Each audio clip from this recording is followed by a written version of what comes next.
guys, it's Rantina Simone, and today I'm here with a writing tip, and it is how to take criticism.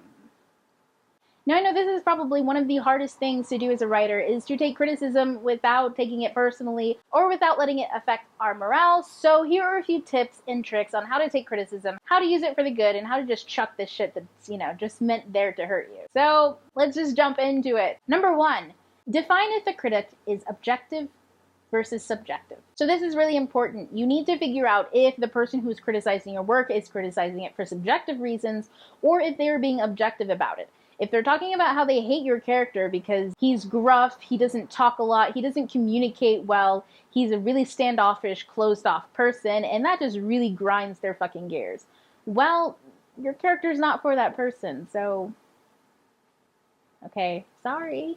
Now versus if they're being objective, saying something like, well, your character's really standoffish and gruff, but for some reason, in the next page, he's like spilling his guts out to someone he doesn't even know. It just doesn't make sense, except for the fact that he says something that leads this other person to do something that's very critical to the plot. It seems really convenient. That's objective. They're not really talking about their personal feelings about the character. They're not talking about their personal feelings about the plot, but they are pointing out something that is an issue, something that they just can't logically see. So you really have to separate these objective versus subjective criticisms, and this is going to help you tremendously, because now you know which one to take seriously and which one to just shrug off. Number 2, fuck trolls and pleasantly think but excuse subjective opinions from the table. Now this ties into number 1. If that person's criticism to you is subjective, then pleasantly thank that person for taking the time out to read your work and go ahead and knock it off the table. Just thank you. Gosh, won't be reading that again. But if that person's just being an asshole, just be like, fuck you. Go contribute something to the world instead of shitting on everybody else because for some reason you just like shitting on people. Fuck that. Do something else. Number 3, figure out the objective issue.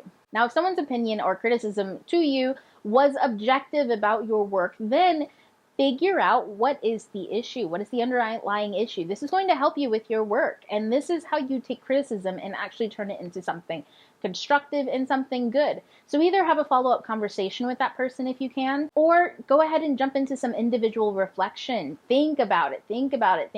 Try to figure out and pinpoint the true issue that they're having with your work so that you can make your work better. Number 4, how to handle review versus beta criticism. If it's an objective criticism from a reviewer, then go ahead and try to learn from it. Look for other books that do what you do and do it well. Look for the authors who really are masterly at what it is you're trying to recreate or what it is you're trying to do. Now, if this is a beta review, go ahead and follow up with your beta reader. Hunt them down and solve for why. AKA, why is this shit bugging? Really try to figure that shit out. I'm serious. If it's really objective and you're hearing it from a lot of people, don't shrug that shit off. That's not the criticism that you shot off the table. That's the criticism that you really try to get to the bottom of. Now, those are my real big tips for that. There really isn't much else out there besides don't let negative reviews of people who are being subjective or people who just don't like your work because maybe it's too graphic, maybe it's not graphic enough, maybe there's romance in it, maybe you have a love triangle. And you know what? If your shit's good and it's fine the way it is and it's quality, don't let that shit bug you down. Just keep moving. And remember always that your target audience is going to love your stuff. Sorry, my battery died. So don't let the other stuff bog you down. Just learn from the objective stuff and fuck this subjective stuff. Here are some key reminders. Number 1, you are not your work. Anyone who slams you personally over anything that you write is being a dick. So go ahead and have yourself a good cry. Pick yourself up, forget that the person even exists, and get back on the road of being better and being better at writing. Number 2, your work will never be infallible. Remember that having high standards as a writer isn't about necessarily meeting them or being the best writer that there ever was or being the most masterful. It's about striving and being better and always growing and always moving for that growth. Where did the sun go? Why is it so dark? Always remember that it's about striving for better and better and better and not to nitpick yourself until you are paralyzed from doing anything. So guys, I really hope that that helps at least one person out there, because I know that this is one of the biggest and hardest things about being a writer. It's being hard on ourselves and other people being hard on us. Writing can be extremely therapeutic. We also put ourselves in our work a lot. We really do put a lot of effort and energy into writing, and so it can be very hard if someone doesn't receive it well, or people have really negative things to say about it. But just remember that you aren't your work, and anyone who tries to make you your work and to tell you the type of person you are because of your work, the person's just an asshole, they're a dick, move on. Only ever listen to the people who are sincerely trying to help you be better. And I don't think I can stress this enough, but really pay attention to the people in your target audience. Try really hard not to get opinions from people outside of that. If you write young adult contemporary romances about girls who like lipstick, find that young adult day in the life girl who likes lipstick to read your book. Don't give it to some middle-aged man who likes the sports pages and just to see if he can really, click with it. I've heard people say before that if somebody who really doesn't even like my genre likes my book, then maybe I've done something right.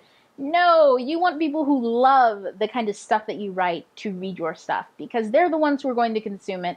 They're the ones who are in it all the time, and they're the ones who are really going to tell you what they think. And they're definitely going to be the people who are behind you and who back you and who wait for your next book and who just love everything that you do and want to support you and want to see you grow. So always remember to find your audience and stick with them. Don't stick with the people who are always bashing your audience or bashing whatever it is that you write.